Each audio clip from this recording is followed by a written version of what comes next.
Hello விவாஸ், இன்னைக்கு நம்மளுடைய ஜோதிட கணிப்பில் பார்த்தீங்கன்னா துளராசி நேர்களுக்கான பலன்களை பற்றி தாங்க நம்ம பார்க்க போகிறோம்.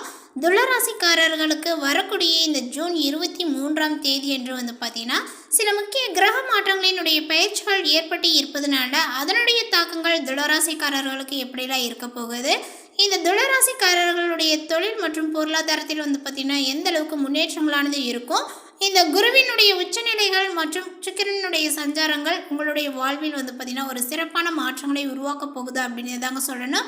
ஸோ இந்த ஒரு விஷயங்கள் எல்லாமே பார்த்தீங்கன்னா இந்த கிரக நிலைகளினுடைய அடிப்படையை வைத்து ஆராய்ந்து பார்க்கும் பொழுது இவர்களுக்கு ஓரளவுக்கு பார்த்தீங்கன்னா சாதகமான பலன்களை கொடுக்கும் அப்படின்னு சொல்லலாம். ஸோ அந்த ஒரு விஷயங்கள்லாம் என்ன அப்படிங்கிறத தொடர்ந்து இப்போ நம்ம பார்த்து தெரிஞ்சுக்கொள்ளலாங்க. அதுக்கு முன்னாடி நம்மளுடைய சேனலை இப்போ தான் ஃபர்ஸ்ட் டைம் நீங்கள் விசிட் பண்ணுறீங்க அப்படின்னா நம்மளுடைய சேனலை இன்னும் சப்ஸ்கிரைப் பண்ணாமலே இருப்பீங்க, முதல்ல சப்ஸ்கிரைப் பண்ணிவிடுங்க. அப்படியே கூட இருக்க அந்த பெல் ஐக்கானையும் பார்த்தீங்கன்னா கிளிக் பண்ணி வச்சுக்கோங்க. அப்போ தான் நம்மளுடைய சேனலில் கொடுக்கக்கூடிய அனைத்து தகவலுமே உங்களுக்கு நோட்டிஃபிகேஷனாக வரும், அதையும் நீங்கள் பார்த்து பயனடையலாம். துளராசி மற்றும் துல லக்னத்தில் பிறந்திருக்கக்கூடிய அன்பர்களுக்கு இந்த காலகட்டங்கள் பார்த்தீங்கன்னா ஓரளவுக்கு சாதகமாக இருக்கும் அப்படின்னு சொல்லலாம்.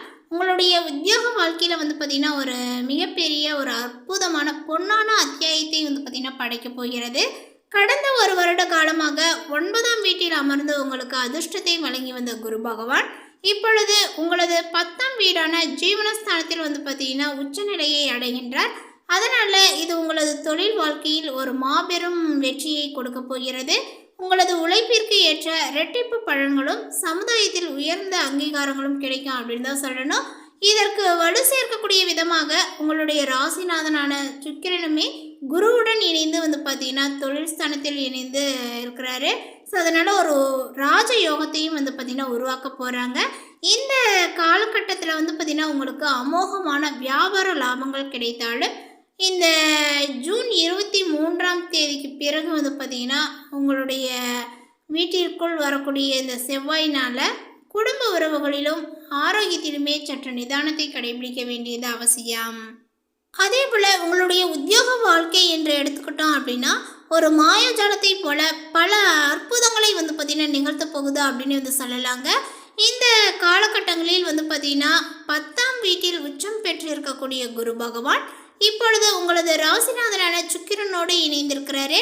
ஸோ அதனால் இந்த ஒரு மிக பிரம்மாண்டமான கிரக சேர்க்கையானது கார்ப்பரேட் மற்றும் அரசு துறைகளில் இருக்கக்கூடியவர்களுக்கு இப்பொழுது ஒரு ராஜயோகத்தை உருவாக்கும். மேலதிகாரிகளினுடைய உங்களது நிர்வாக திறமையை கண்டு வியந்து பாராட்டுவார்கள். நீங்கள் நீண்ட நாட்களாக எதிர்பார்த்து காத்திருந்த பதவி உயர்வுகள், ஊதிய உயர்வுகள் அல்லது விருப்பமான இடமாற்றங்கள் எந்தவித தடைகளும் இன்றி உங்களுடைய கைகளில் சேரும் அப்படின்னு தான் சொல்லணும். அதே போல் உங்களது யோகக்காரகனான சனி பகவான் இப்பொழுது 6ஆம் வீட்டில் ரொம்பவுமே வலுவாக இருப்பதனால உத்தியோகத்தில் உங்களை எதிர்த்தவர்கள் அனைவரும் உங்களது ஆளுமையை கண்டு தானாகவே பார்த்தீங்கன்னா பின்வாங்குவார்கள். அதே போல் லாபாதிபதி சூரியன் 9ஆம் வீடான பாகிஸ்தானத்திற்குள் பிரவேசிப்பது உங்களது முயற்சிகளுக்கு அதிர்ஷ்டத்தினுடைய முழு ஆதரவை பெற்றுக் கொடுக்குங்க. புதிய வேலை தேடுபவர்களுக்கு மிக சிறந்த பன்னாட்டு நிறுவனங்களினுடைய வேலைகளானது இப்பொழுது கிடைக்கும். சுய தொழில் மற்றும் வியாபாரம் செய்யக்கூடியவர்களுக்கு இந்த காலகட்டத்தில் ரொம்பவுமே அமோகமான ஒரு லாபத்தை கொடுக்கலாம். அதேபோல் இந்த காலகட்டத்தில் உங்களது சப்தமாதிபதி பார்த்தீங்கன்னா செவ்வாய் தன்னுடைய சொந்த வீடான 7ஆம் வீட்டில் பார்த்தீங்கன்னா ஆட்சி பலத்துடன் சஞ்சரிப்பதனால நீங்கள் எடுக்கக்கூடிய அனைத்து விதமான தைரியமான முடிவுகள் வியாபாரத்தை புதிய உச்சத்திற்கு எடுத்து செல்ல அழகு சாதன பொருட்கள் அல்லது விவசாயம் அல்லது கமிஷன் ஏஜென்சிகள் நடத்துவோர் 10இல் உள்ள குரு சுக்கிர சேர்க்கையினால் பார்த்தீங்கன்னா சமுதாயத்தில் பிரம்மாண்டமான ஒரு பிராண்ட் இமேஜை பார்த்தீங்கன்னா உருவாக்கும் அப்படின்னு தான் சொல்லணும். இருந்தாலும் கூட இந்த ஜூன் 23க்கு பிறகு செவ்வாய் 8ஆம் வீட்டிற்கு மாறுவதனால வணிக கூட்டாளிகளுடனான கணக்கு இந்த மாதிரி கணக்கு வழக்குகளில் பார்த்தீங்கன்னா சின்ன சின்ன கருத்து வேறுபாடுகள் உண்டாகலாம். புதிய முதலீடுகளை மேற்கொள்வதற்கு முன்பாக அனைத்து ஆவணங்களுமே பார்த்தீங்கன்னா ஒரு முறைக்கு பல முறை சரிபார்த்து கொள்வது உங்களுக்கு பாதுகாப்பானது. துளராசி நேயர்களுக்கு இந்த நிதி நிலைமையை பொறுத்தவரை பார்த்தோம் அப்படின்னா உங்களது வாழ்க்கை தரங்கள் இப்பொழுது ரொம்பவுமே கணிசமாக உயரப்போகுது அப்படின்னு தாங்க சொல்லணும். உத்தியோகத்தில் கிடைக்கக்கூடிய தொடர்ச்சியான வளர்ச்சியானது உங்களது வங்கி இருப்பை வெகுவாகவே பெருக்க செய்யும். இந்த காலகட்டத்தில் பார்த்தீங்கன்னா சூரிய பகவான் 9ஆம் வீடான பாகிஸ்தானத்தில் மாறுவது உங்களுக்கு முந்தைய முதலீடுகள் மற்றும் பங்குச்சந்தை மூலமாக ஒரு பெரிய செல்வத்தை கொண்டு வந்து சேர்க்கும் அப்படின்னு தான் சொல்லணும். தந்தை வழி சொத்துக்கள் அல்லது பூர்வீக சொத்துக்கள் உங்களுக்கு எந்தவித வில்லங்கமும் இன்றி வந்து சேரும். உங்களது தனஸ்தானாதிபதியான செவ்வாய் வந்து பார்த்திங்கன்னா இப்பொழுது வலிமையாக இருப்பதனால தினசரி வருமானங்கள் தங்கு தடையின்றி வந்து சேரும். இருந்தாலும் கூட இந்த காலகட்டத்தினுடைய இறுதியில் 8ஆம் இடத்து செவ்வாயினால் உங்களுக்கு இப்பொழுது வாகன பழுதுபார்ப்பு செலவுகள் அல்லது காப்பீட்டு தொகைகளுக்கான கட்டணங்களோ இந்த மாதிரி செலவுகள் வந்து பார்த்திங்கன்னா ஏற்படலாம். இவை உங்களுடைய அடிப்படை பொருளாதார நிலையை எந்த விதத்திலும் வந்து பார்த்திங்கன்னா பாதிக்க செய்யாது.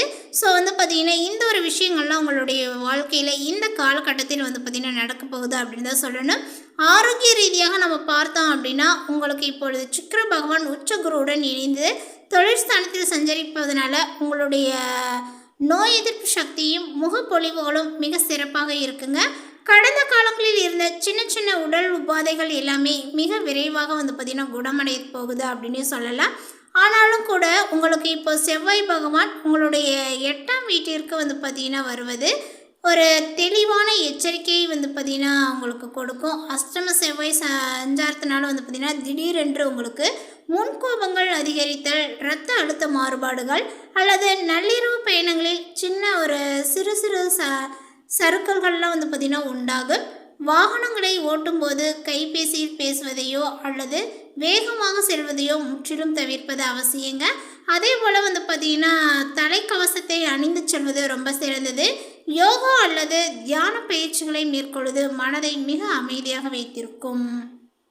மேலுமே உங்களுடைய குடும்ப வாழ்க்கையை பொறுத்தவரை இந்த காலகட்டங்கள் கலவையான பலன்களே வந்து பார்த்திங்கன்னா கொடுக்க போகுது அப்படின்னு வந்து சொல்லலாம். 10இல் அமர்ந்திருக்கக்கூடிய சுப கிரகங்களால் உங்களது உத்தியோக வெற்றிகளை குடும்பத்தினர்கள் அனைவருமே வந்து பார்த்திங்கன்னா கொண்டாடி மகிழ்வார்கள். உங்களுடைய தந்தையினுடைய உடல்நிலையில் வந்து பார்த்திங்கன்னா நல்ல ஒரு முன்னேற்றங்கள் இப்பொழுது ஏற்படும். வெளிநாட்டிற்கு குடும்பத்துடன் சுற்றுலா செல்வதற்கான திட்டங்கள் வந்து பார்த்திங்கன்னா அழகாக வடிவமைப்பீர்கள். மறுபுறம் வந்து பார்த்திங்கன்னா திருமண வாழ்க்கையில் சற்று கொஞ்சம் கவனமாக இருக்க வேண்டியது அவசியங்க. இந்த காலகட்டத்தில் செவ்வாய் வந்து பார்த்திங்கன்னா வாழ்க்கை துணையுடன் சின்ன சின்ன ஈகோ மோதல்களை வந்து பார்த்திங்கன்னா தூண்ட செய்யும். அந்த நேரங்களில் வந்து பார்த்திங்கன்னா நீங்கள் அமைதி காப்பது சிறந்தது. இந்த செவ்வாய் 8ஆம் வீட்டிற்கு சென்று அஷ்டம செவ்வாயாக மாறும் பொழுது உங்களுடைய கோபத்தில் வீசக்கூடிய வார்த்தைகள் ஒருவரை ஒருவர் வந்து பார்த்திங்கன்னா ஆழமாக காயப்படுத்தலாம். உங்களது உறவு ரொம்பவே பலமாக இருக்க வேண்டுமெனில் இந்த காலகட்டத்தில் விட்டு கொடுத்தலும் மௌனம் காப்பதும் மிகவும் அவசியமாகும். மேலுமே மாணவர்களினுடைய கல்வி நிலைகள் அப்படின்னு நம்ம பார்த்தோம் அப்படின்னா இப்போ பாக்கியாதிபதியான புதன் பகவான் வந்து பார்த்திங்கன்னா உங்களுடைய சொந்த வீடான 9ஆம் வீட்டிலே ரொம்ப வலுவாக வந்து பார்த்திங்கன்னா இருக்கிறாங்க. ஸோ அதனால் உயர்கல்விக்காக காத்திருக்கக்கூடிய மாணவர்கள் அனைவரும் இது ஒரு பிரமாதமான காலகட்டமாக எடுத்துக்கலாங்க. வெளிநாட்டிற்கு செல்வதற்கான விசா மற்றும் உதவித்தொகைகள் எல்லாமே இப்பொழுது உங்களுக்கு மிக எளிதிலே கிடைக்க செய்யும். 10இல் உள்ள உச்ச குருவினுடைய அருளால் கேம்பஸ் இன்டர்வியூவில் வந்து பார்த்திங்கன்னா செலக்ட் ஆகிடுவீங்க. அல்லது தொழில்நுட்ப தேர்வுகளில் கலந்து கொள்ளக்கூடிய மாணவர்கள் மிக சுலபமாக வெற்றி பெற்று வேலை வாய்ப்பினை பெறுவீர். மேலும் வந்து பார்த்திங்கன்னா இந்த துளராசி நேயர்கள் ஒரு சில விஷயங்கள்லாம் வந்து பார்த்திங்கன்னா கவனத்தில் கொள்ள வேண்டும். உங்களுக்கு இப்பொழுது இந்த உச்ச குரு பகவானால் கிடைக்கக்கூடிய மகத்தான உத்தியோக அதிர்ஷ்டத்தை தக்க வைத்துக் கொள்வதற்கும் இந்த காலகட்டத்தினுடைய இறுதியில் வரக்கூடிய அஷ்டம செவ்வாயினுடைய தோஷத்தை தணிக்கவும் இந்த மாதிரி ஒரு பரிகாரங்கள்லாம் நீங்கள் செய்து கொள்வது ரொம்ப சிறந்ததுங்க. இந்த செவ்வாய் தோஷ பரிகாரங்களை எப்படி வந்து நிவர்த்தி செய்யணும் அப்படின்னா உங்களுக்கு நடக்கக்கூடிய இந்த செவ்வாயால் ஏற்படக்கூடிய குடும்ப பிரச்சனைகள் மற்றும் வாகன தடைகளை தவிர்க்க நீங்கள் செவ்வாய்க்கிழமைகளில் தோறுமே வந்து பார்த்திங்கன்னா முருகப்பெருமானைக்கு வந்து வணங்க வேண்டும். முருகனுடைய கோயிலுக்கு சென்று நெய் தீபங்களை ஏற்றி வழிபடலாம். அப்படி கோயிலுக்கு செல்ல முடியல அப்படின்னா நம்மளுடைய வீடுகளிலே வந்து பார்த்திங்கன்னா முருகப்பெருமானை வைத்து வழிபாடுகளை நம்ம செய்வோம். அதன் முன்பாக கூட உட்காந்து நீங்கள் வந்து நெய் தீபங்களை ஏற்றி உங்களுடைய பிரார்த்தனைகள்லாம் நீங்கள் செய்து கொள்ளலாம். இந்த உச்சகுருவினுடைய பூரண ஆசீர்வாதங்கள் உங்களுடைய தொழிலில் நிரந்தரமாக நிலைக்கணும். அப்படிங்கும்போது நீங்கள் வியாழக்கிழமை என்று வந்து பார்த்திங்கன்னா மஞ்சள் நிற ஆடையை அணிந்து ஸ்ரீ தட்சிணாமூர்த்தி ஸ்தோத்திரத்தை வந்து பார்த்திங்கன்னா பாராயணம் செய்யுங்க. நிச்சயமாக உங்களுடைய தொழில் வளர்ச்சியானது வந்து பார்த்திங்கன்னா உங்களுக்கு எப்பொழுதும் இருந்துகிட்டே இருக்கும். அதில் எந்த ஒரு பாதிப்புகளும் ஏற்படாது. அதேபோல் சுக்கிரனுடைய பலத்தை நீங்கள் அதிகரித்து கொள்ளணும் அப்படின்னா அதாவது செல்வம் மற்றும் குடும்ப அமைதியை ஈர்க்க நீங்கள் தினமும் வாரத்தில் வந்து பார்த்திங்கன்னா வெள்ளிக்கிழமைகளில் ஸ்ரீ மகாலட்சுமி அஷ்டகம் பாராயணம் செய்வது உங்களுக்கு நல்ல ஒரு பலனை கொடுக்கும்.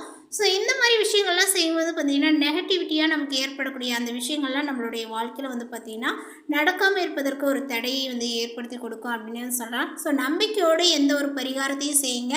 இந்த மாதிரி பரிகாரத்தை செய்து பலனடைந்து கொள்ளுங்கள். இந்த தகவல் உங்களுக்கு பிடித்திருந்தால் லைக் பண்ணுங்கள், ஷேர் பண்ணுங்கள். இது போன்ற பல சுவாரஸ்யமான புதிய தகவலுடன் அடுத்த ஒரு வீடியோவில் சந்திக்கலாம். தேங்க்யூ.